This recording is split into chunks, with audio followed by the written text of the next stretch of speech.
I never imagined that the warm home I once dreamed of visiting would become the place where my heart shattered. That day, I arrived with nothing but love in my hands, a small box of sweets, and a knitted scarf I had made for my son. I stood at their doorstep smiling, unaware that the words waiting for me inside would stay with me forever. She didn't even look at the gifts I brought. She didn't look at me. Instead, she stepped closer, folded her arms, and with a cold voice said, "You are not family. You're just an obligation." For a moment, the room's air felt heavier. My hands trembled, not because of her words, but because my son, the boy I raised with sleepless nights, was standing right beside her, and he said nothing. That silence hurt more than anything. But what they didn't know was this: life listens, and life answers. And when Karma finally spoke, it echoed louder than her cruel words. I had always believed that silence was the language of kindness, that if someone hurts you, you step back, breathe, and let time smooth the wound. But some wounds curve deeper than expected. And sometimes the people who carve those wounds are the ones you once held with trembling hands, feeding them soup when they were too small to hold a spoon themselves. That afternoon, the sun was soft, too gentle, too warm, too peaceful, completely unaware of the storm I was walking into. I stood on the small wooden porch, my fingers holding the box of sweets I had brought from the old bakery near my home. My son used to love those sweets. When he was 10, he'd sneak them before dinner, and I would pretend not to notice just so I could watch him smile. I thought, foolishly, that maybe seeing those same sweets would remind him of something warm, something worth remembering. But the door opened before I could even knock twice. And there she was, my daughter-in-law. Not a smile, not a greeting, just a pair of cold, sharp eyes, scanning me the same way grocery stores scan old fruit, checking if it's worth keeping or throwing away. I tried to hide my nervous smile behind the warmth in my voice. "I brought something for you both," I said softly, lifting the little box slightly. But she didn't even look at it. Instead, her arms folded across her chest, slow and deliberate, like she was preparing for a fight I didn't even know I was part of. "You shouldn't have come uninvited," she said. No emotion, no hesitation. My heart dropped, but I forced my smile to stay. I did call," I whispered. "I told my son I'd stop by just for a few minutes." "I know," she replied. "And I told him to tell you no." Her voice didn't break. Mine almost did. Before I could gather myself, my son appeared behind her. His face. Oh, his face. It wasn't angry. It wasn't loving either. It was something worse, indifference. The kind of indifference that can tear a mother apart quietly, without witnesses. "Mom," he said, clearing his throat as if my presence was something he needed to swallow. "It's not a good time. Not a good time."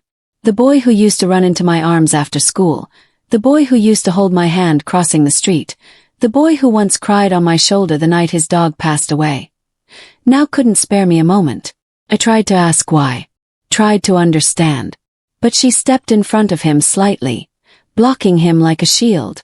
"You need to understand your place," she said. "You're not part of our daily life. You're not part of our decisions. You're not family. You're just an obligation."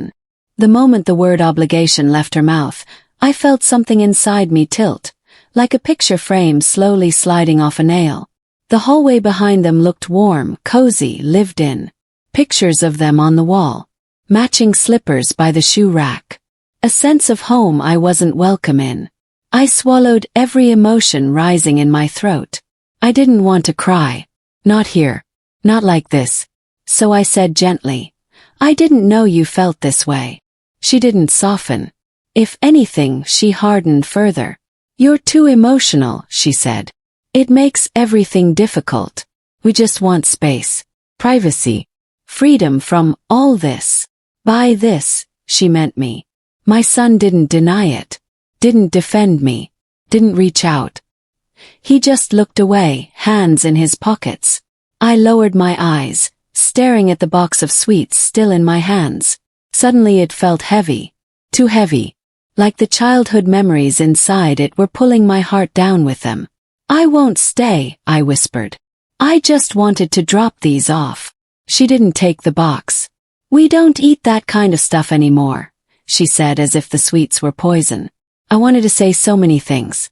How those sweets were a piece of our past. How I missed him. How I felt alone. How I loved him more than my own heartbeat. But instead I stepped back. Because sometimes love means letting your tears fall quietly where no one can see them. I turned around, taking slow, deliberate steps down the porch. Each step echoed like a goodbye. But before I reached the little gate, I heard her laugh. Soft, mocking laugh. And then her words. "She always shows up with these pity gifts. It's pathetic." Pathetic. The snowfall of that word landed on my back like ice. I didn't turn around. My pride held me by the shoulders. But later, when I reached the corner of the street, my tears finally fell. I didn't go home immediately. I wandered. Past the park where I once took him on weekends. Past the cafe where we used to get hot chocolate. Past the bookstore where he'd beg me for comic books. Every corner reminded me of a version of him that no longer existed. A version that had been replaced by someone molded, influenced, reshaped by a woman who didn't see me as human. When I finally returned home, my house felt colder than usual. I placed the sweets on the table and sat down. The silence was deafening. But it didn't stay empty for long. Because sometimes life waits.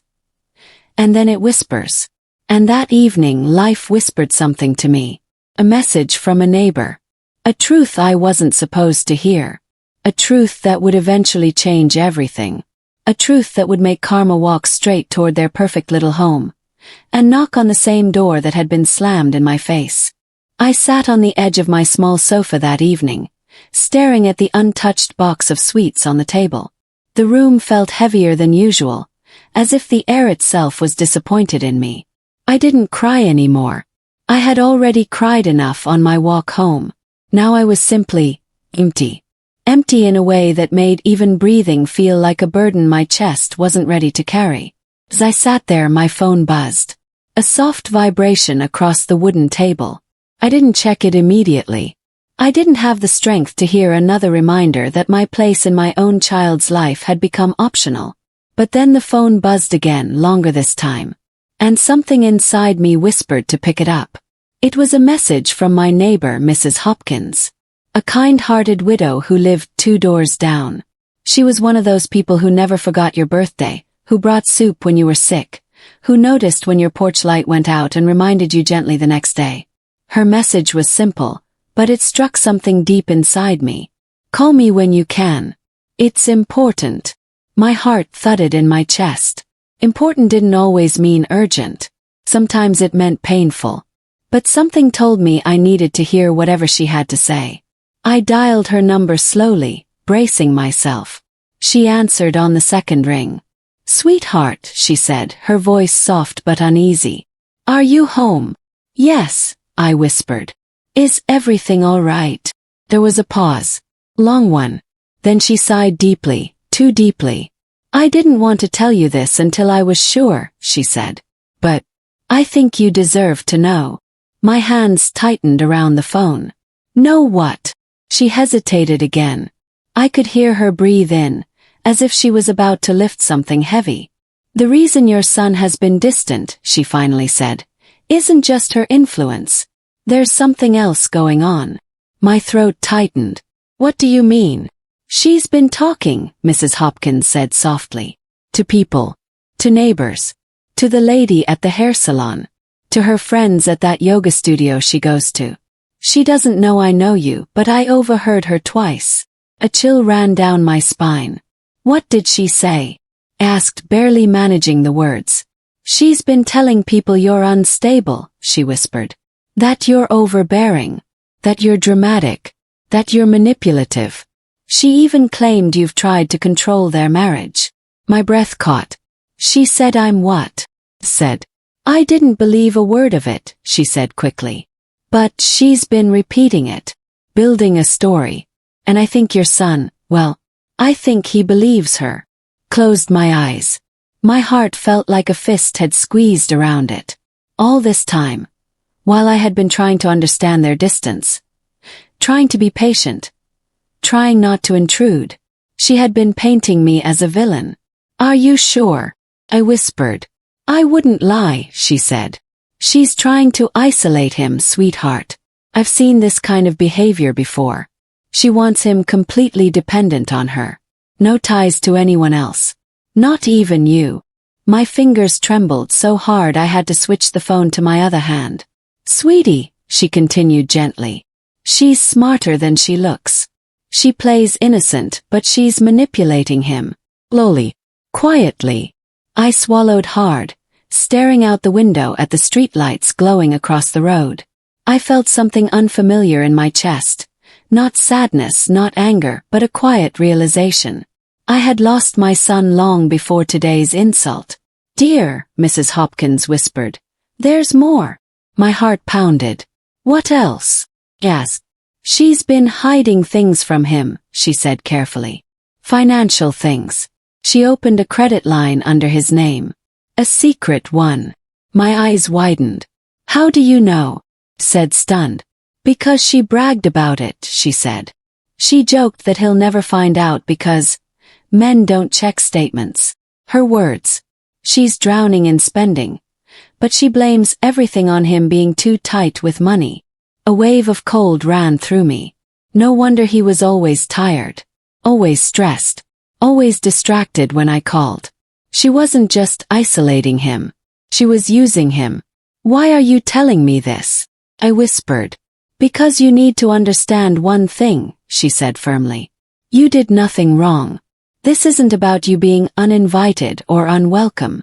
This is about her being scared. Scared you might see through her. Scared your son might listen to you. Scared you might recognize she's not who she pretends to be." A tear slid down my cheek silently. "So she pushed you out before you could speak," Mrs. Hopkins finished. For a moment, neither of us said a word. Then I finally breathed in. Slowly, achy. "Thank you," I said softly. "Thank you for telling me. I'm here for you," she said. "You're not alone. And trust me, people like her, they trip. And they fall. Hard." After we hung up, I sat there in the dim glow of my living room lamp, letting her words sink into me like slow poison. Instability. Manipulative. Overbearing. She had weaponized my kindness. My quiet nature. My motherhood. And my son, my boy, had believed her lies. I wiped my tears, though they kept returning. My hands trembled not because of fear, but because of clarity. She wasn't rejecting me because I was a burden. She was rejecting me because I was a threat. And that realization, that painful truth, lit a small flame in me. A flame that whispered that the story wasn't over. That there were things I didn't know yet. Things waiting to surface. And that karma had already begun to move. But I didn't know that yet.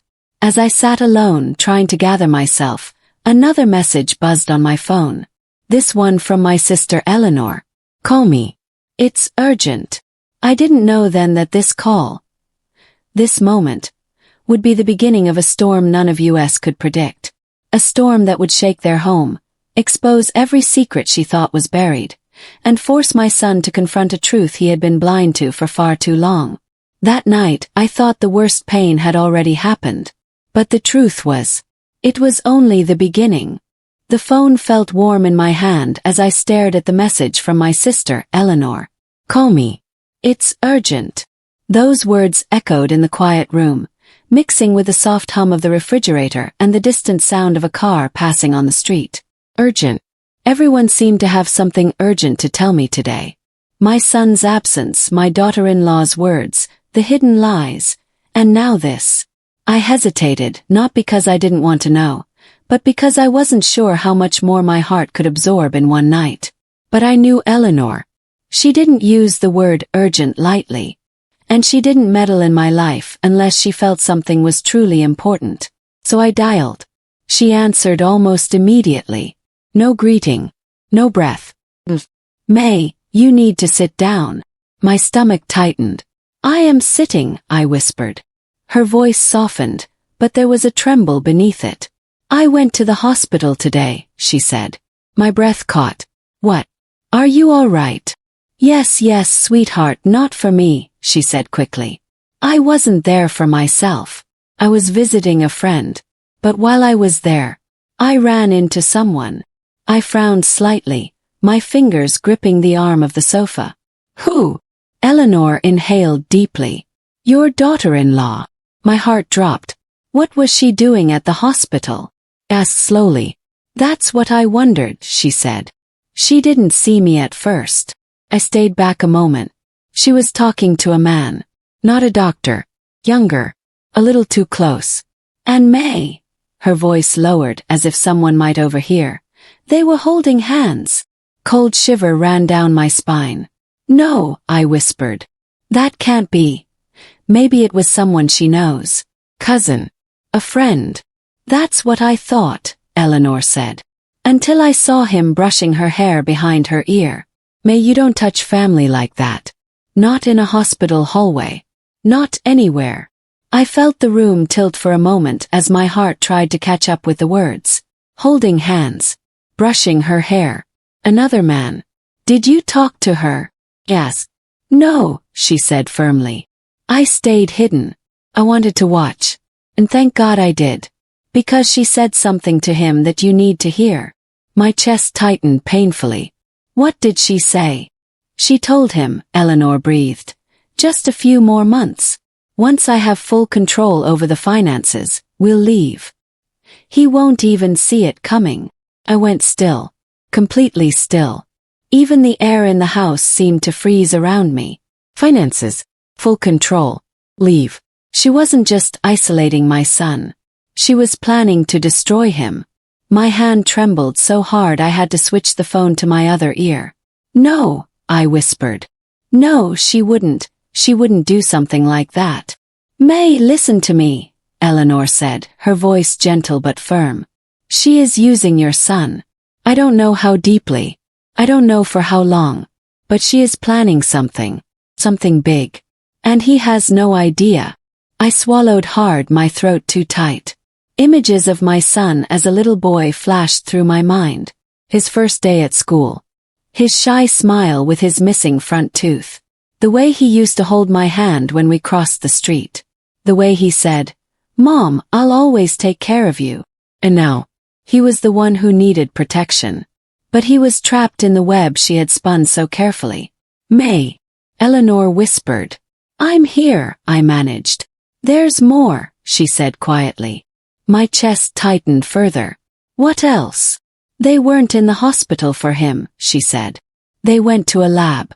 The kind meant for secret appointments. She did something there. Something she didn't want your son to know. What? Asked. Eleanor hesitated. She took a pregnancy test. My breath caught midair. A pregnancy test. I repeated. Yes, she whispered. But Mae, she wasn't excited. She wasn't nervous in a hopeful way. She was anxious. Very anxious.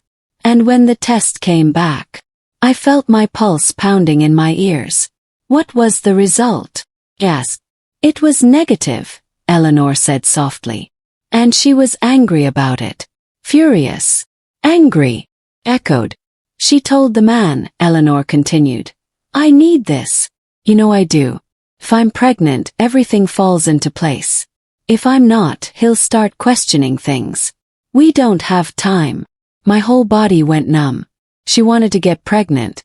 Not for love. Not for family. But as a tool. As a trap. To secure her plan. And the man beside her. He wasn't worried. He wasn't scared. He simply held her face gently and said, Don't worry, babe. We'll try again. My eyes widened. Try again. I whispered, horrified. Yes, Eleanor said quietly. She's not trying to get pregnant from your son. The world around me blurred. She wanted to get pregnant from another man. And use the baby as leverage. Claim it belonged to my son. And take everything. Money. Stability. His life. I felt my breath shake uncontrollably. My son, I whispered. He has no idea. He trusts her.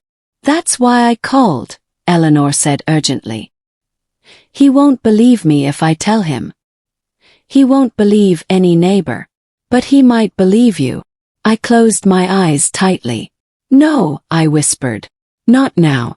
Not like this. If I tell him tonight, she will twist the story. She will make him think I'm jealous.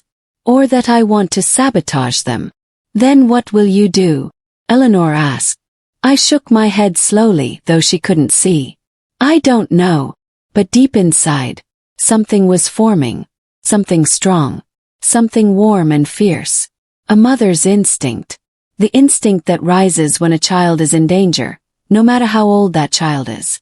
I need to wait, I finally said. I need proof. Something undeniable. Something she can't talk her way out of. And how will you get that? Eleanor asked gently. I wiped my tears with the sleeve of my sweater. I don't know, I whispered. But I will. Because she may think she has isolated him. But she doesn't know what a mother can do when her son is being used. She doesn't know that the quiet ones are the ones who watch the closest. There was silence on the other end of the line. Soft, heavy silence. Like the calm before a storm. And then Eleanor said something that settled deep into my heart. You raised a good man, Mae. She may have blinded him for now. But the truth has a way of finding its way home. I lowered the phone slowly after we said goodbye. And I sat in the quiet of my living room once again. But this time the quiet didn't feel empty. Felt like planning. Like thinking. Like awakening. I looked around my small house. The framed pictures, the worn-out rug, the dim lamp beside me. And a memory hit me so vividly I had to close my eyes. My son was 10 years old. He had gotten lost at the state fair. Everyone panicked. Security searched. Announcements blared. But I didn't panic. I didn't run. I stood still, closed my eyes and listened. And I found him. Because I knew his voice. I knew his cry. I knew my child. And now, even years later, even as a grown man, even as someone manipulated and lied to, I still knew my son. And I knew he needed me. But to help him, I had to be careful, patient, strategic. She was smart, manipulative, dangerous in a quiet kind of way. But she had one weakness. She underestimated me. So I dried my tears, straightened my shoulders, and whispered into the empty room. I'm coming for you, sweetheart. But gently, quietly. So she'll never see it coming. That night, as the streetlights hummed softly outside, I made a silent decision. The next chapter wouldn't be me losing my son. It would be me fighting for him. And somewhere in the shadows of her lies, a tiny crack had already formed. She just didn't know her entire plan was about to crumble. The next morning arrived quietly, almost too softly, as if the sun itself knew the weight sitting on my chest. I woke before the alarm, before the birds outside began their chatter, before the neighborhood stirred. Sleep had been thin, the kind that comes in pieces, wrapped in worry and drifting thoughts. I sat at the edge of my bed for a moment, my hands clasped together, staring at the faint light sneaking through the curtains. My house felt smaller today. Not lonely. Just tight, as though the very walls were holding their breath with me. Today was not a day for tears. Today was a day for thinking. I made myself a cup of tea, black, no sugar, and sat at the little wooden table by the kitchen window. Steam curled into the cold air. And as I sat there, watching tiny sun rays stretch across the yard, I whispered to myself, "You're his mother. And mothers don't quit." I tried calling my son first. Not to confront him. Not to accuse anyone. Just to hear his voice. To remind myself that he was still there, still reachable. But his phone rang twice, then went to voicemail. I didn't leave a message. Not yet. I knew his wife checked his phone sometimes. No, not checked, monitored. There was a difference. A mother knows the difference. I set my phone down slowly, my fingers tapping the wooden table. Not out of impatience, but out of planning. Thinking. Piecing together things I had ignored for too long. How many times had he cancelled plans at the last minute? How many holidays had passed with excuses? How many times had he said, "Mom, she's not feeling well," or "Mom, we're busy," or "Mom, maybe next week." And I had believed him. 'Cause I wanted to. 'Cause I trusted him. Because I assumed love couldn't twist someone so deeply. But now, all those moments formed a pattern. Map. A plan she had been building brick by brick. I took a long sip of tea as my mind wandered through memories. Small moments that suddenly felt bigger. Like the time he visited for 10 minutes and kept looking at the door, as if he was afraid of someone walking in. Or how he always put his phone face down. Or how he once jumped when I casually touched his arm, whispering, "Please don't start anything." He wasn't talking about me. He was scared of how she'd react. A mother knows. A soft knock on my door startled me. It was unusual for anyone to stop by early in the morning. When I peeked through the curtain, I felt a tiny ache of relief. It was my neighbor, Donna. She was standing on my porch in her robe and fuzzy slippers, her hair pinned up in the messy bun she wore every morning. She held a small container wrapped in foil, her famous apple muffins. I opened the door, forcing a smile. "Morning, Mae," she said kindly. I was baking and I thought, well, you could use something warm. I knew she sensed something. Donna's the type who feels when a soul is heavy, even if you smile. "Thank you, sweetheart," I said softly. "Come in." She stepped inside, and the warmth of her presence filled the living room. Donna and I weren't best friends, but we were good neighbors, the kind that checked on each other, the kind that shared garden tomatoes and worries in equal measure. "How are you doing?" she asked gently as we sat. I hesitated for a long moment. Then I simply said, "I'm worried about my son." Her eyes softened. "What's going on?" I didn't tell her everything. Not the hospital. Not the other man. Not the plan to trap my son with a pregnancy. I couldn't, not yet. I needed proof before I involved anyone. But I told her enough. "That girl," I whispered. "She doesn't treat him right." "Feel it." A mother can feel these things. Donna nodded slowly. She always struck me as controlling. And blinked. "You noticed."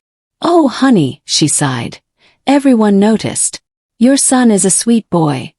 But she walks ahead of him like she's dragging him on an invisible leash. A bitter smile tugged at my lips. Hearing it from someone else didn't hurt. It felt like confirmation. Like I wasn't imagining everything. Then Donna leaned in a little, lowering her voice. "Mae, last week I saw her at the grocery store. She was with someone. Man. Not your son." My breath caught. "What did they look like?" I whispered. "Tall. Young. Clean cut. Not a husband vibe. More like something secret." My heart thumped once, hard. Donna placed her hand over mine. I didn't say anything then. Didn't want to jump to conclusions. But now it makes sense, I finished quietly. She squeezed my hand gently. "Whatever's happening, Mae, don't assume you're alone. Some people still care. Some people still see." I swallowed the tightness rising in my throat. "Thank you, Donna," I whispered. For a moment there was silence between us. Soft, comforting silence. The kind that wraps around you like a warm blanket. Then she stood and said she needed to get home before her husband woke, but she paused at the door and added, "If you ever need me, for anything, knock once on my porch light, okay?" "I'll know." I nodded, touched. "I will." When she left, the house felt different. Not full, not empty, just awake. Awake with possibility. Awake with awareness. I took the muffins inside, set them on the counter, then reached for my purse. I didn't know exactly where I was going yet, but I knew sitting still wouldn't solve anything. I drove to the one place where clarity always found me. The park where I used to take my son when he was a child. The moment I stepped out of the car, the crisp morning air greeted me like an old friend. Children laughed in the distance. Couple jogged by. Leaves rustled softly under my shoes. I sat on a familiar bench, the very same one where I used to sit while my boy climbed the jungle gym. For a long moment I just breathed. Low. Steady. Then I took out my phone and searched something I'd never thought I'd have to search. Signs of financial manipulation in marriage. As I read through articles, checklists, survivor stories, something in my chest grew heavy. Every sign matched her. Every single one. Isolation. Controlling access. Creating guilt. Love bombing. Silent treatment. Threats masked as concern. My son wasn't in a marriage. He was in a prison. I felt a tremor run through my hands, but I steadied myself. Panic wouldn't help him. Tears wouldn't help him. Only truth would. After a few minutes, I stood and walked across the park to the small pond. My son used to love feeding ducks here. He'd run toward the water with crumbs in his little hands, laughing, shouting, "Look, Mom, they're coming." And they always came. The ducks. Joy. The innocence. Closed my eyes. Then whispered into the gentle breeze, "I need a way. Help me find a way." And somehow, as though the universe itself was answering, my phone buzzed. My heart jumped when I saw the message. It was from my son. "Mom, can we talk later? Something's going on." My fingers froze. Something's going on. Those words were heavy. Different. I typed slowly. "Of course, sweetheart. I'm here." He replied within seconds. "I might come over. If that's okay." My heart squeezed, tight and painful. "Always," I typed. "My door is open." I stared at the pond again, the ripples shimmering under the sunlight. 2 ducks floated side by side, moving in quiet harmony. And in that moment, I knew something deeply. He was reaching out. On his own. Not because someone pushed him. Not because someone told him. But because something in his life had cracked. And he wanted to come home. I pressed my hand gently against my chest. "It's starting," I whispered. "The truth is starting." I drove home slowly, carefully, as if each turn carried the weight of hope. When I pulled into my driveway, I sat for a moment, gathering myself, steadying myself. Because whatever my son was coming to say, I needed to be strong for him. Not emotional. Not panic. Not angry. But strong. When I stepped inside the house, the quiet felt different this time, expectant. Ready. The kind of quiet that comes before something important. I set a kettle on the stove. I straightened the cushions. I opened the curtains to let more sunlight in. And then, almost as if guided by instinct, I placed one of Donna's apple muffins on a plate.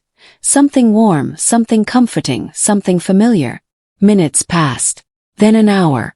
My son didn't arrive. But he didn't cancel either. This was not avoidance. This was hesitation. Wrestling. Thinking. Struggling. The sun was lowering in the sky when I finally heard it. Soft knock on my front door. My breath hitched. I walked slowly, carefully. As if the moment might shatter if I moved too fast. When I opened the door, there he was. My son. Standing on the porch. He's tired. Shoulders slumped. Hands shaking slightly. "Hey, Mom," he whispered. My throat tightened. "Hi, sweetheart," I whispered back. He stepped inside, looked around, and for the first time in a long time, he exhaled deeply, fully, like he was somewhere safe. "Mom," he said, his voice cracking for just a second. I don't know who to trust anymore." My eyes softened. "You can always trust me," I said quietly. He swallowed hard, looked at me with eyes that were both afraid and pleading. "Mom, something's wrong. Really wrong." And in that moment, in the doorway of my little home, with the fading sunlight outlining the shape of my boy, I knew the truth was finally coming. And when he told me everything, her entire plan would begin to fall apart. He stood there for a moment, just inside the doorway, as if he wasn't sure he was allowed to fully enter. His eyes darted around my living room, the same living room where he used to run around in superhero pajamas, where he learned to read, where he'd curl up beside me during thunderstorms. But now, he looked like a stranger in a familiar place. A man who had been carrying too much for too long. I stepped aside gently. "Come sit, sweetheart," I said. He walked toward the sofa slowly, like each step was heavy. When he sat down, he rested his elbows on his knees and rubbed his palms together nervously. I noticed how thin he looked, how tired, how dim the spark in his eyes had become. "Tea?" I asked softly. He nodded without looking up. I warmed the kettle and poured him a cup, setting it in front of him like I had done hundreds of times when he was a boy. He stared at the steam rising from the mug for a long moment. "Mom," he said finally, his voice quiet, almost fragile. I think I made a mistake." My heart clenched. "What kind of mistake?" I whispered. He shook his head, as if trying to find the right starting point. "It's her," he whispered. "My wife." I stayed silent, careful, letting him lead. He took a shaky breath. "I don't recognize her anymore," he said. "Or maybe I'm finally seeing who she always was." My fingers tightened around my own cup. "She doesn't let me breathe, Mom," he said, voice trembling. "Everything I do, everything I say, she controls. And I don't even know when it started. I thought I was protecting her feelings. I thought I was being a good husband. But now, I feel like I'm disappearing." I swallowed the ache rising in my throat. "Sweetheart," I said softly, "you don't have to shrink to make someone else feel big." His breath hitched, and for a moment, he looked shocked, like he hadn't heard a kind sentence in a long time. "She tells me I'm nothing without her," he whispered. "That no one else would want me. That my family is toxic. That everyone is against us." And for some reason, I believed her. I don't know why I believed her, Mom. Because she isolated you. Because she broke you down slowly. Because that's what manipulators do. But I didn't say that. Not yet. "What made you come today?" asked gently. He hesitated, then closed his eyes as if replaying something painful. "This morning," he whispered, "we argued. Badly." She said something that, "Mom, it scared me." My heart pounded. "What did she say?" I whispered. He swallowed hard. "She said, if you ever leave me, I'll ruin you. I'll take everything. I'll tell everyone you're abusive. I'll make sure no one believes you, including your own mother." My breath froze. "She used your name, Mom," he said, his voice breaking. "She used you as a threat." A wave of anger rippled deep inside me, but I kept my voice calm. "How did you respond?" I asked softly. He wiped his eyes with the back of his hand. "I didn't say anything. I was scared. I've never been scared in my own home before." He took a shaky breath. Then she grabbed my phone, tried to go through my messages. I asked her to stop. She said if I had nothing to hide, I wouldn't care. I told her I just wanted privacy, and He paused again. She threw my phone against the wall. My hand flew to my mouth. "She smashed it, Mom. She said I didn't deserve to talk to anyone but her." "Oh, sweetheart." He rubbed his forehead, trembling. "I left," he whispered. "I didn't even think. I just left. I drove around for hours trying to figure out where to go. And I realized something. Something I should have known all along." He finally looked at me. Really looked at me. With eyes that were scared but seeking something. Hope, safety, truth. "I realized I don't feel safe with her anymore," he whispered. "And I didn't know who else to go to. So I came here." I reached out and touched his hand gently. "I'm glad you came home," I whispered. He didn't pull away. He let out a shaky breath and whispered, "Mom, there's more." I waited. "She's been different. Distracted. Sneaking around. Taking calls outside. Staying out late.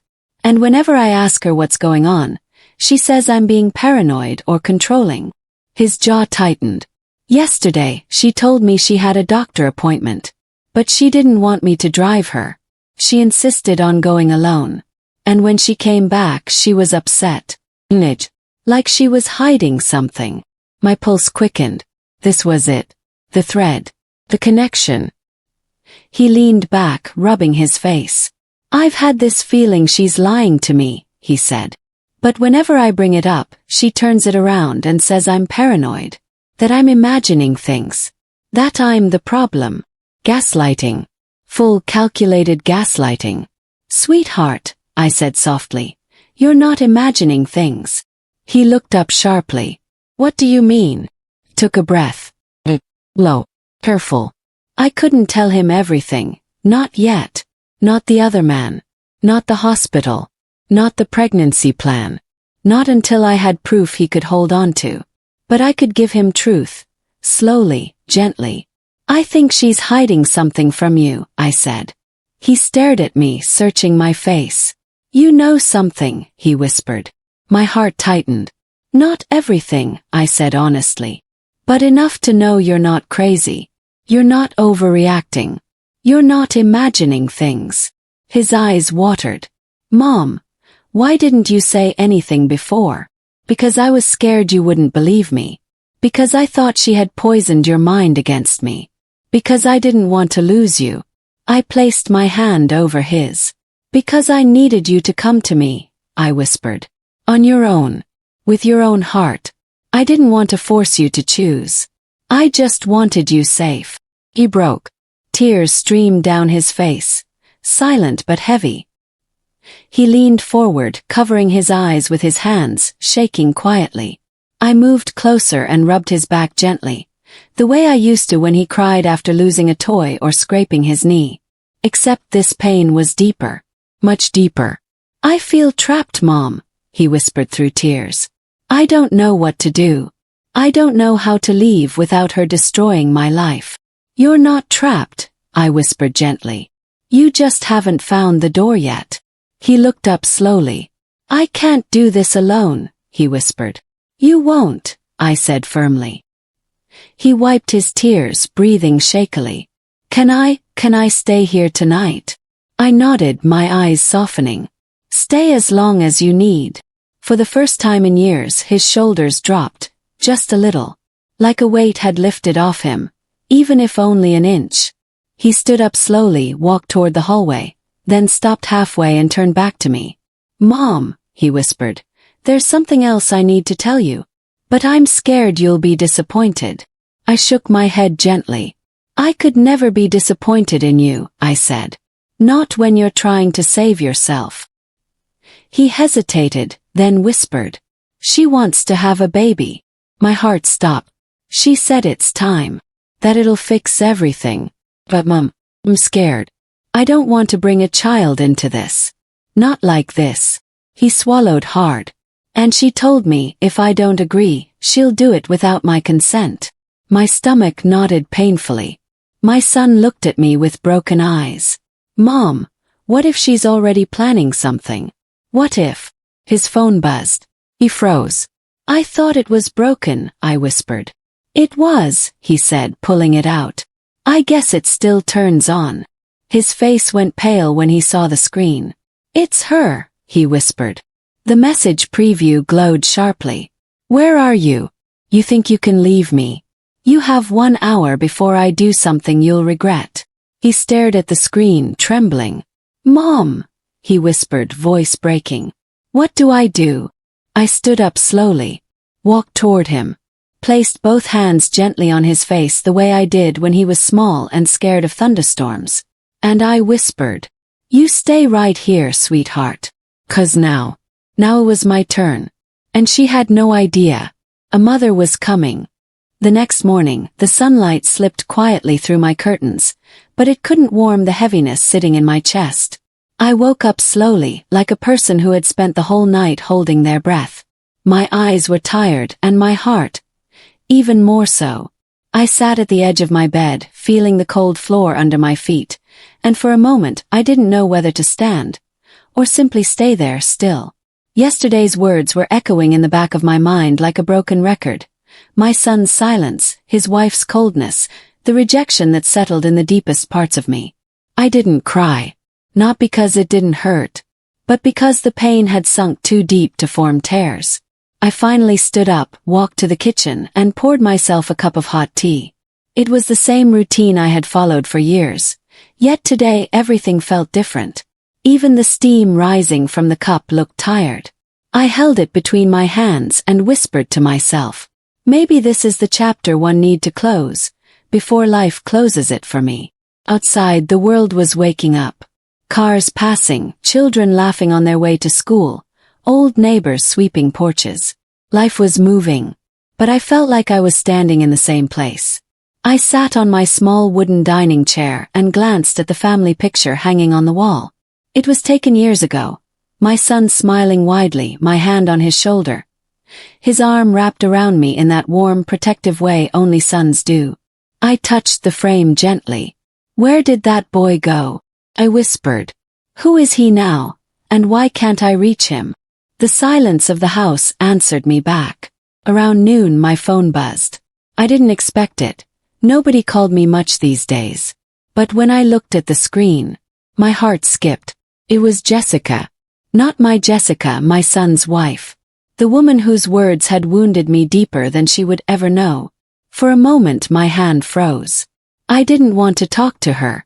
I didn't want to hear anything she had to say. But something in me whispered. Pick up. Answered. Hello. My voice was small.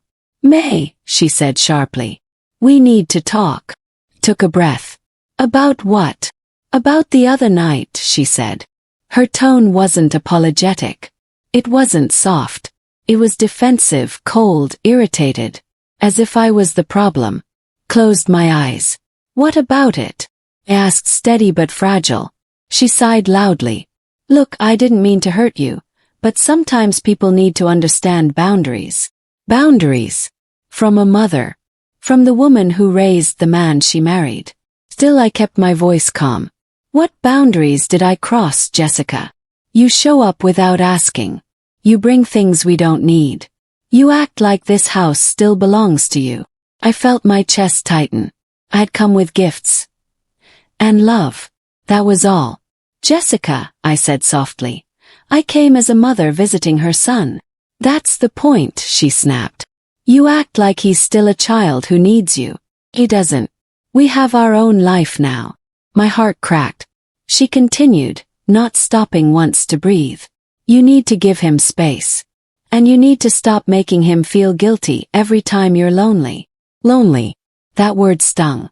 I never asked him for anything. Not gifts, not money, not time. Only love. Only respect.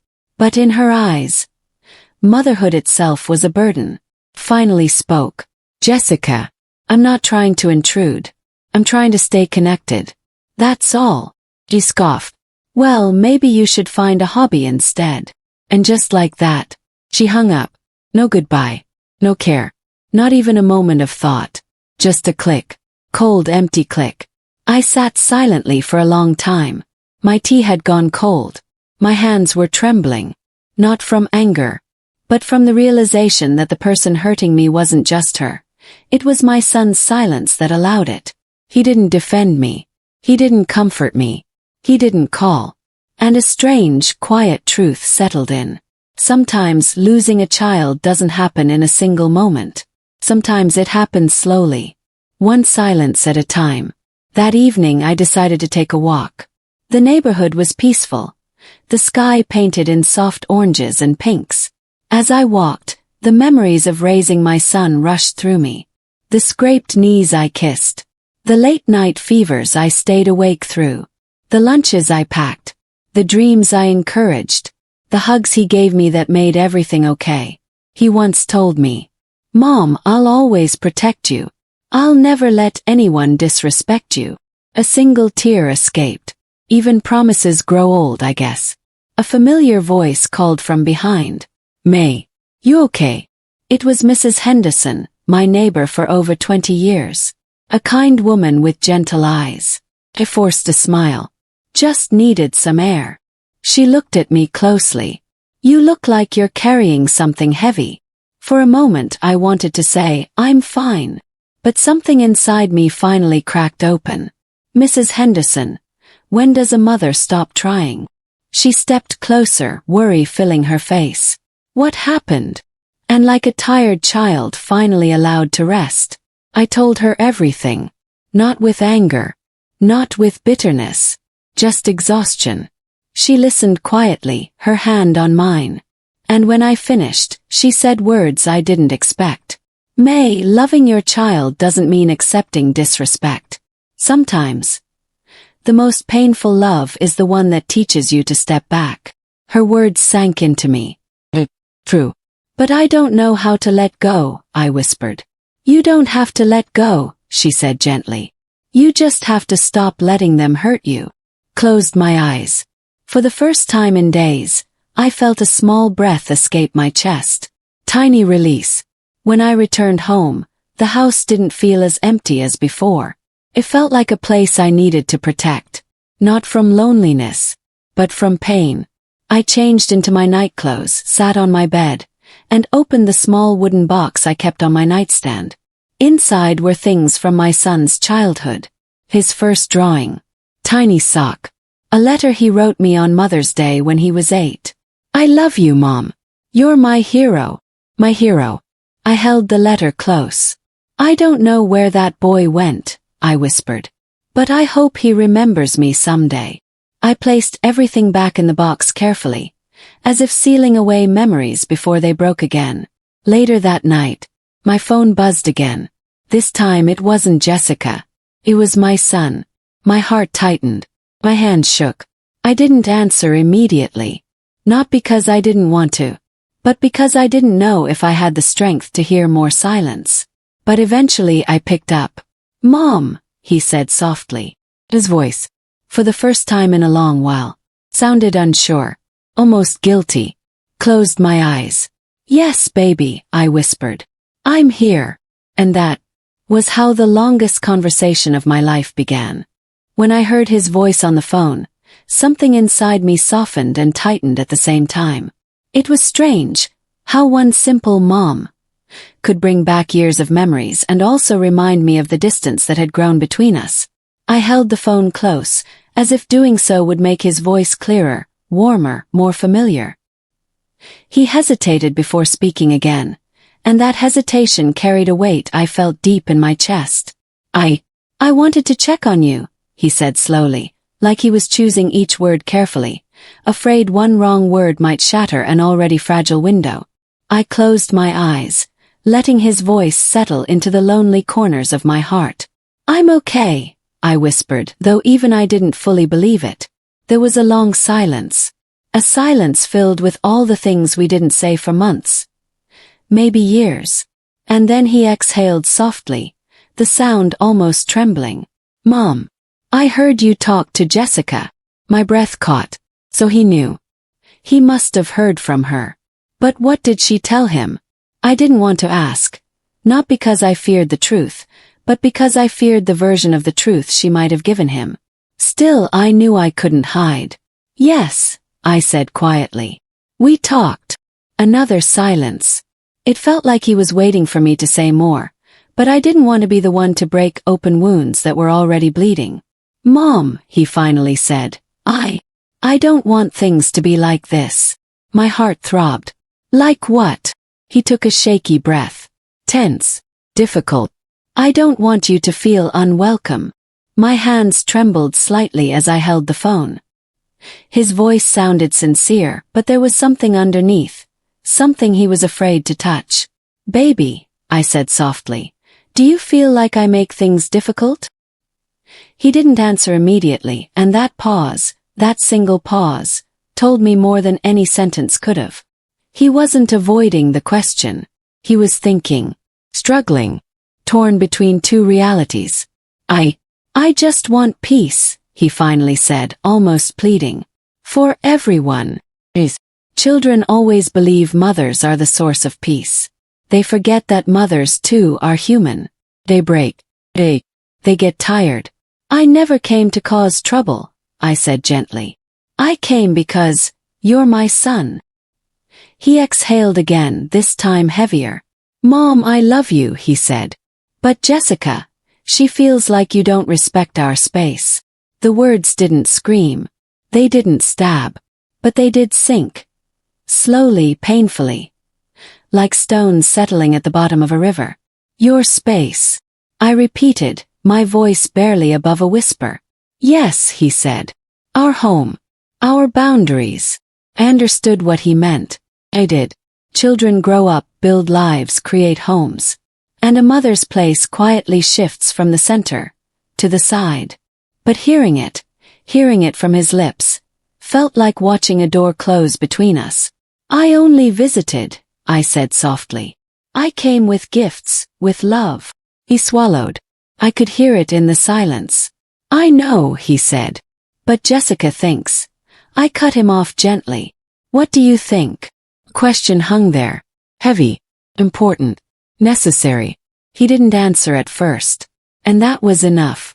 Already knew. When he finally spoke, his voice was unsteady. Mom, I just don't want conflict between my wife and my mother. A tear rolled down my cheek, one I didn't bother wiping away. And what about conflict inside your mother? He froze. I could feel it through the phone. That sudden stillness when a truth hits too close. I didn't want to break him. I didn't want to guilt him. I simply wanted him to understand that love wasn't a competition, but silence. Silence made it feel like one. Mom, he whispered, I'm trying. I know, I said. And I meant it. He was trying, but trying to please both sides often leaves one side bleeding quietly. Baby, I continued gently, do you think I don't respect your home? He hesitated. I think sometimes, you come at the wrong time. You bring things we don't always need. And Jessica gets overwhelmed. I nodded even though he couldn't see me. I understand. It wasn't the gifts. It wasn't the visits. It wasn't the timing. It was the presence of a mother. A presence that some people feel threatened by. Even when that presence is tender, soft, harmless. Mom, he said again, this time sounding like the little boy I used to tuck in at night. I don't want you to feel like you're not part of my life. My throat tightened. But I am not part of your home, I said quietly. He didn't respond. And that silence. It was the truth. I'm your mother, I continued. But you have another family now. And that's okay.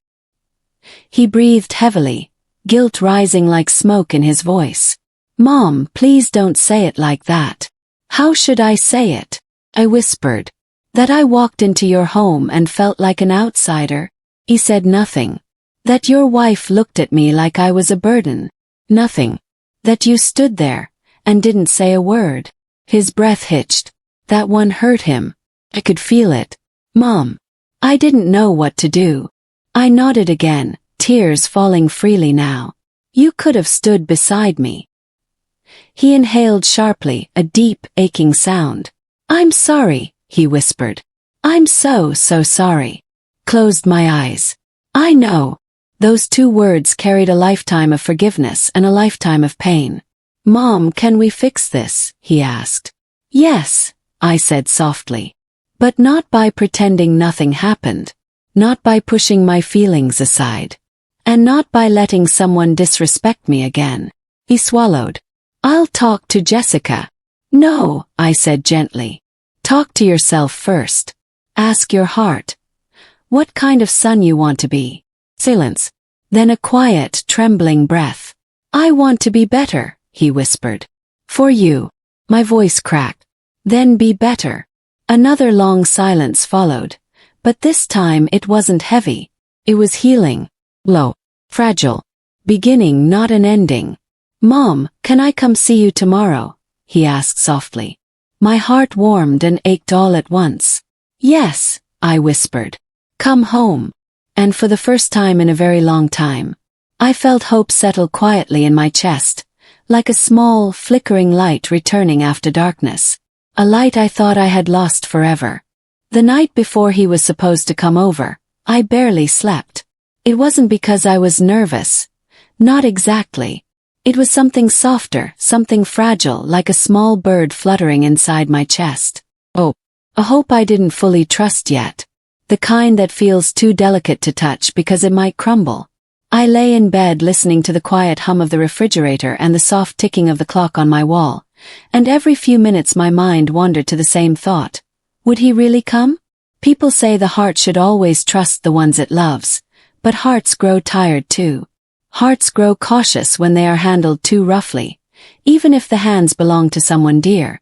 I reminded myself that I wasn't expecting perfection, just presence, just effort, just the feeling of being seen by my own child again. Morning came slowly, with a gentle gold light slipping between my curtains. I stood by the window for a long time watching the sky brighten, remembering mornings years ago when he would sit at my kitchen table swinging his little legs as I made him breakfast.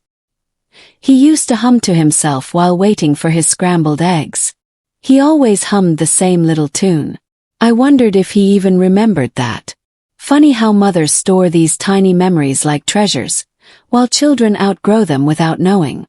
I spent the early hours cleaning the house, not because it needed cleaning but because I needed something to do with my hands. A nervous mother's ritual, I suppose. I wiped down the counters, straightened the cushions, washed a dish just to wash it again. I caught myself checking the window every 10 minutes, listening for the sound of a car. But the hours stretched quietly. Noon came. Then early afternoon. Still nothing. I tried not to let disappointment creep in. Maybe he got busy. Maybe he forgot. Maybe he was still trying to figure out what to say. But as the sun dipped lower, that small bird of hope inside me began to tremble. Around 4 o'clock I finally sat down, exhaustion settling into my bones. Not physical exhaustion, but the kind that comes from waiting too long for something you're afraid won't happen. I closed my eyes and took a slow breath. And then, as if the universe had been waiting for the moment I finally surrendered, I heard it, the sound of a car door closing outside. My heart jumped. I stood almost too quickly, smoothing my dress with shaky hands. I moved toward the door, then stopped just a foot away from it. I didn't want to seem desperate. I didn't want him to feel pressure. So I took a slow breath and stepped back, letting him knock. When he did, it was soft, hesitant, almost like he was afraid I wouldn't open. I opened the door gently. There he stood, my son. Older now, more tired around the eyes, a little heavier in the shoulders, as if life had begun weighing on him in ways he didn't know how to describe. He held a small paper bag in his hand. But his eyes were the same ones I remembered from when he was 8 years old, lost and unsure, hoping someone would lead him. "Hi, Mom," he said softly. I didn't pull him into my arms. I wanted to. God knows I wanted to. But I let him lead this moment. "Come in, baby," I said quietly. He stepped inside, looking around the house with the nostalgia of someone seeing an old dream they'd forgotten. He looked at the picture frames on the wall, the knitted throw on the couch, the little wooden box on the shelf. Everything was familiar yet distant. "I brought you something," he said, lifting the paper bag awkwardly. "You didn't have to," I replied. "I wanted to." He pulled out a small container. Inside were homemade cookies. Not perfect ones, the kind with uneven edges, some too golden, some too soft. "I baked them," he added quickly, almost embarrassed. A warmth spread through me, subtle but real. "You baked?" I said with a soft smile. He nodded. "Yeah. I remembered you used to make these when I had bad days as a kid. Thought, I don't know. Maybe it would make you feel better." I touched the edge of the container gently, the way one touches something fragile. "Thank you," I whispered. "This means more than you know." We sat on the couch. The silence between us wasn't hostile this time. It was cautious, tender, like two people learning to speak again after forgetting the language. He leaned forward, elbows on his knees, hands clasped. "Mom," he said, voice rough, "I'm sorry. For everything. For the other night. For not saying anything. For not realizing how badly you were being treated." My eyes softened. "It hurt," I admitted. "But I'm not angry. I'm just tired." He nodded, guilt clouding his face. "Jessica, she shouldn't have spoken to you like that. And I should have stopped her." I didn't respond right away. I wanted to handle this moment carefully, not with anger but with truth. "Did you talk to her?" he asked. He exhaled sharply. "We argued. It got messy." He rubbed his forehead. "She said she feels judged. She said she thinks you don't like her." and blinked. I never said that. I know, he said quickly. But she feels threatened. Like she has to compete with you for my attention. My heart sank. Not because of her feelings but because of his confusion. Baby, I said gently. A mother and a wife are not competing forces. They're two different kinds of love. He looked up, eyes shining with frustration and sadness. I tried telling her that. But she says she feels overshadowed. The night before he was supposed to come over, I barely slept. It wasn't because I was nervous. Not exactly. It was something softer, something fragile, like a small bird fluttering inside my chest. Oh, a hope I didn't fully trust yet. The kind that feels too delicate to touch because it might crumble. I lay in bed listening to the quiet hum of the refrigerator and the soft ticking of the clock on my wall, and every few minutes my mind wandered to the same thought. Would he really come? People say the heart should always trust the ones it loves, but hearts grow tired too. Hearts grow cautious when they are handled too roughly, even if the hands belong to someone dear. I reminded myself that I wasn't expecting perfection, just presence, just effort, just the feeling of being seen by my own child again. Morning came slowly, with a gentle gold light slipping between my curtains. I stood by the window for a long time watching the sky brighten, remembering mornings years ago when he would sit at my kitchen table swinging his little legs as I made him breakfast. He used to hum to himself while waiting for his scrambled eggs. He always hummed the same little tune. I wondered if he even remembered that. Funny how mothers store these tiny memories like treasures, while children outgrow them without knowing. I spent the early hours cleaning the house, not because it needed cleaning but because I needed something to do with my hands. A nervous mother's ritual, I suppose. I wiped down the counters, straightened the cushions, washed a dish just to wash it again. I caught myself checking the window every 10 minutes, listening for the sound of a car. But the hours stretched quietly. Noon came. Then early afternoon. Still nothing. I tried not to let disappointment creep in. Maybe he got busy. Maybe he forgot. Maybe he was still trying to figure out what to say. But as the sun dipped lower, that small bird of hope inside me began to tremble. Around 4 o'clock I finally sat down, exhaustion settling into my bones. Not physical exhaustion, but the kind that comes from waiting too long for something you're afraid won't happen. I closed my eyes and took a slow breath. And then, as if the universe had been waiting for the moment I finally surrendered, I heard it, the sound of a car door closing outside. My heart jumped. I stood almost too quickly, smoothing my dress with shaky hands. I moved toward the door, then stopped just a foot away from it. I didn't want to seem desperate. I didn't want him to feel pressure. So I took a slow breath and stepped back, letting him knock. When he did, it was soft, hesitant, almost like he was afraid I wouldn't open. I opened the door gently. There he stood, my son. Older now, more tired around the eyes, a little heavier in the shoulders, as if life had begun weighing on him in ways he didn't know how to describe. He held a small paper bag in his hand. But his eyes were the same ones I remembered from when he was 8 years old, lost and unsure, hoping someone would lead him. "Hi, Mom," he said softly. I didn't pull him into my arms. I wanted to. God knows I wanted to. But I let him lead this moment. "Come in, baby," I said quietly. He stepped inside, looking around the house with the nostalgia of someone seeing an old dream they'd forgotten. He looked at the picture frames on the wall, the knitted throw on the couch, the little wooden box on the shelf. Everything was familiar yet distant. "I brought you something," he said, lifting the paper bag awkwardly. "You didn't have to," I replied. "I wanted to." He pulled out a small container. Inside were homemade cookies. Not perfect ones, the kind with uneven edges, some too golden, some too soft. "I baked them," he added quickly, almost embarrassed. A warmth spread through me, subtle but real. "You baked?" I said with a soft smile. He nodded. "Yeah. I remembered you used to make these when I had bad days as a kid. Thought, I don't know. Maybe it would make you feel better."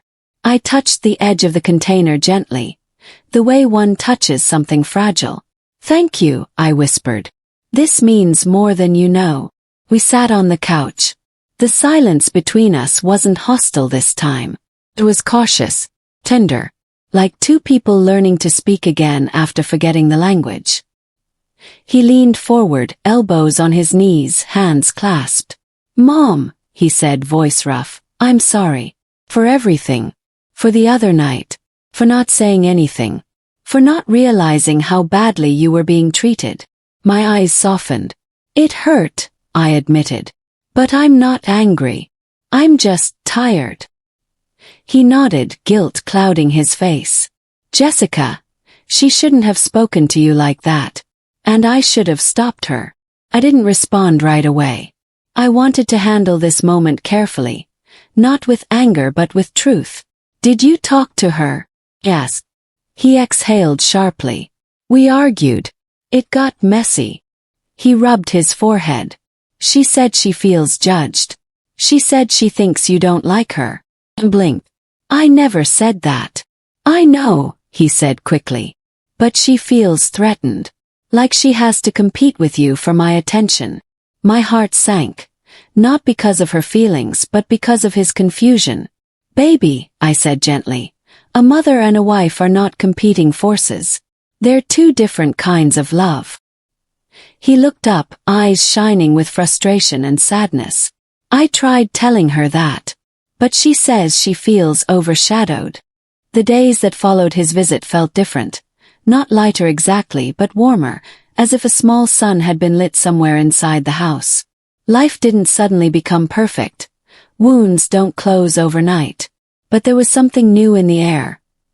Something that felt like the beginning of healing. For the first time in a long time, I woke up without that heavy stone sitting on my chest. Instead, I felt a quiet curiosity about the day ahead, wondering if he might call or send a message. I didn't expect anything, but I was open to whatever came. Sometimes that's the most a mother can do. Remain open, even after hurt. On the second morning after his visit, my phone buzzed. I recognized his ringtone before I even reached the table. My hands trembled a little as I answered, trying to sound calm. Good morning, baby, I said softly.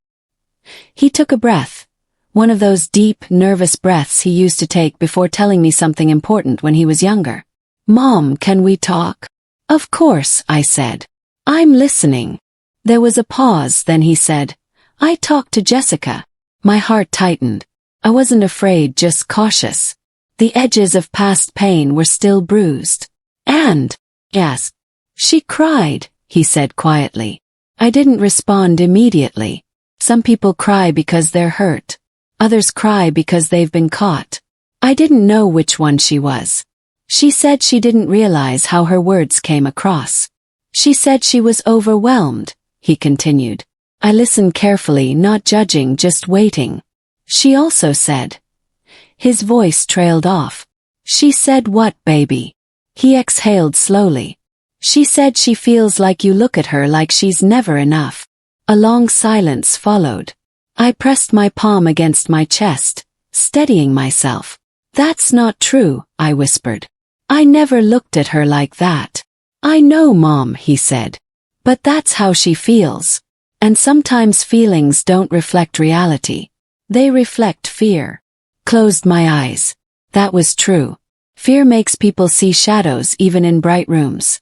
Then he added, she wants to talk to you. Froze.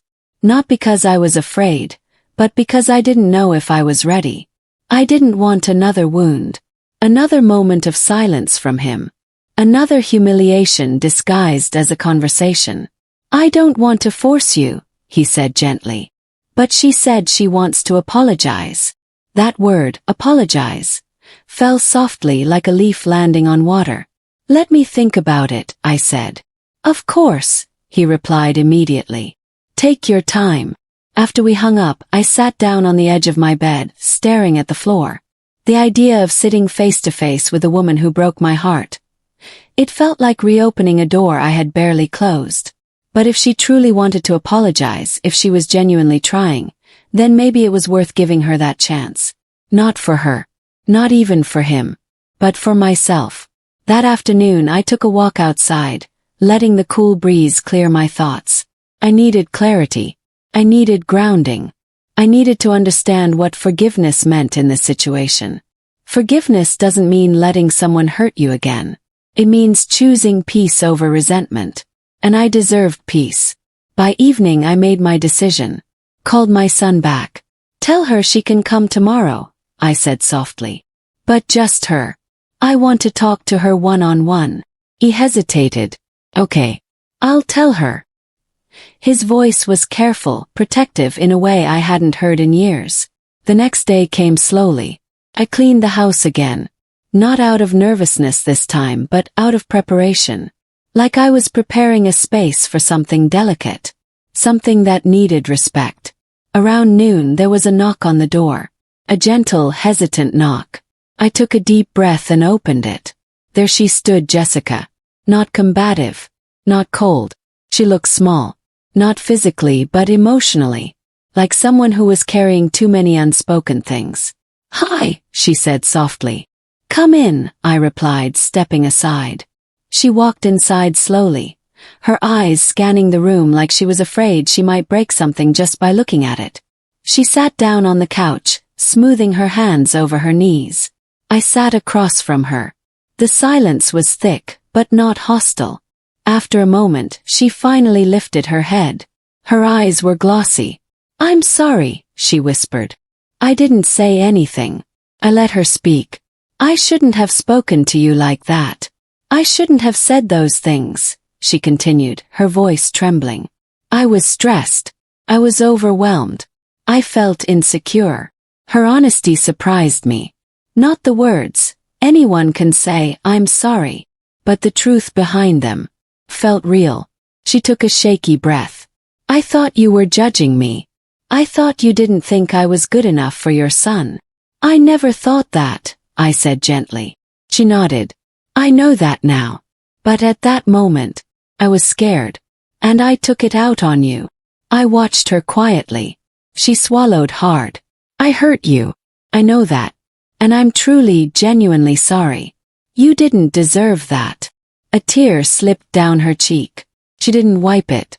Something inside me softened. Not because of the tear, but because I saw sincerity, vulnerability, humanity. "I forgive you," I said softly. She covered her mouth with her hand, letting out a trembling exhale. "Thank you," she whispered. I really needed to hear that. I leaned back, letting the moment breathe. "I don't want us to be enemies," she continued, her voice fragile. "I don't want tension in the family. I want us to have a good relationship. I want you to be a part of our lives." There was finally recognition, acceptance, opening. "And I want that too," I replied. "But I also need respect. I need space to be your family, not an outsider." "You're not an outsider," she whispered. "I made you feel that way. And I'm so sorry." For the first time since she entered my life, I believed her. We talked for almost an hour. Not as rivals. Not as threats. But as two women trying to protect the same man in different ways. Two women who were both insecure in their own places. Two women who both loved him deeply, even if that love looked different. By the time she stood to leave, something had shifted. Not everything was fixed. But something important had been healed. Something foundational. Something hopeful. Before she walked out the door, she turned to me. "Can I hug you?" she asked softly. He nodded. She stepped forward and wrapped her arms around me. Her hug was warm, real, grateful. When she left, I didn't feel the emptiness I used to feel after visiting them. I felt something else, something like possibility, something like peace. That evening my son called. "How did it go?" he asked anxiously. "Good," I said simply. "Better than I expected." I could hear the relief in his voice. "Thank you," he whispered. "For what?" "For giving us another chance." I smiled to myself. "Family deserves chances," I said softly. "But not endless pain." "I understand," he replied. And this time I believed him. That night, as I got ready for bed, I looked at the little wooden box on my nightstand, the one that held pieces of his childhood. I didn't open it this time. I didn't need to. The memories inside felt lighter now, less bruised. I wasn't clinging to the past anymore. I was allowing space for the present. For the first time in a long, long time. I felt like a mother again.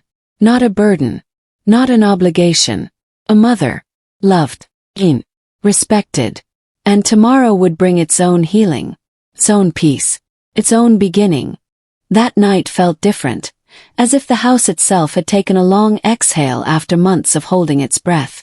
I moved slowly through the living room, touching the back of the sofa, straightening the throw pillows, running my fingers along the quiet surfaces that had witnessed every tear, every lonely dinner, every unanswered call.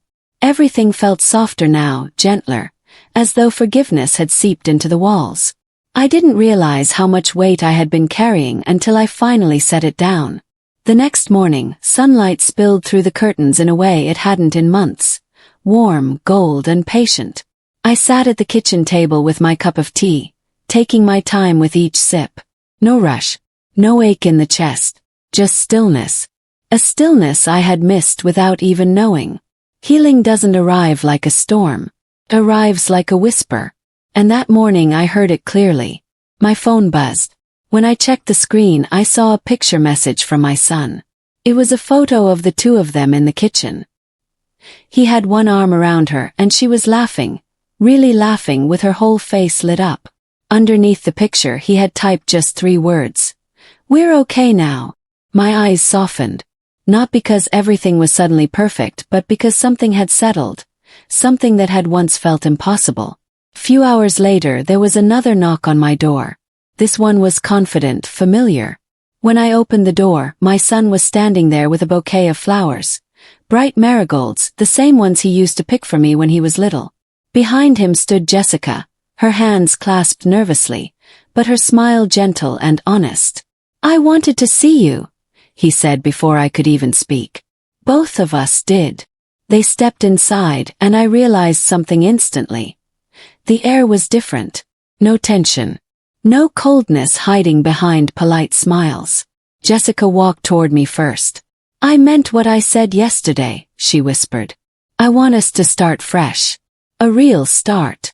I nodded, feeling the warmth of her sincerity. A fresh start sounds perfect. Then, in a moment that shifted everything, my son pulled me into his arms. Real embrace. The kind of hug I had been longing for but never expected again. He held me tighter than he had in years, as if afraid to let go. "I'm sorry for everything I put you through," he murmured against my hair.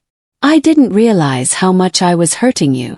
I closed my eyes, letting the hug soak into the pieces of me that had been cracked for so long.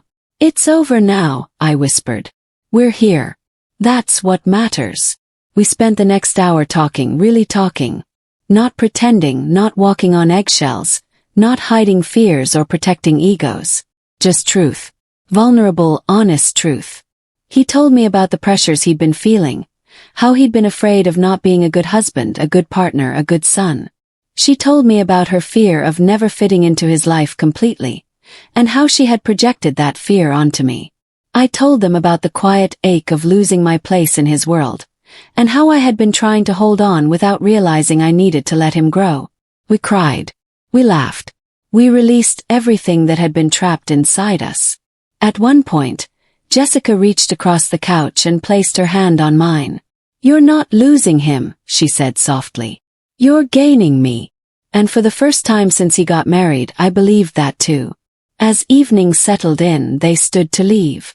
My son kissed my forehead, something he hadn't done since he was a boy. "No more distance," he promised. "No more silence." When their car pulled away, I didn't feel abandoned the way I used to. Felt full. Full of peace, understanding, renewal. I walked back inside and sat on the edge of my bed, the house warm around me, the world quiet and kind.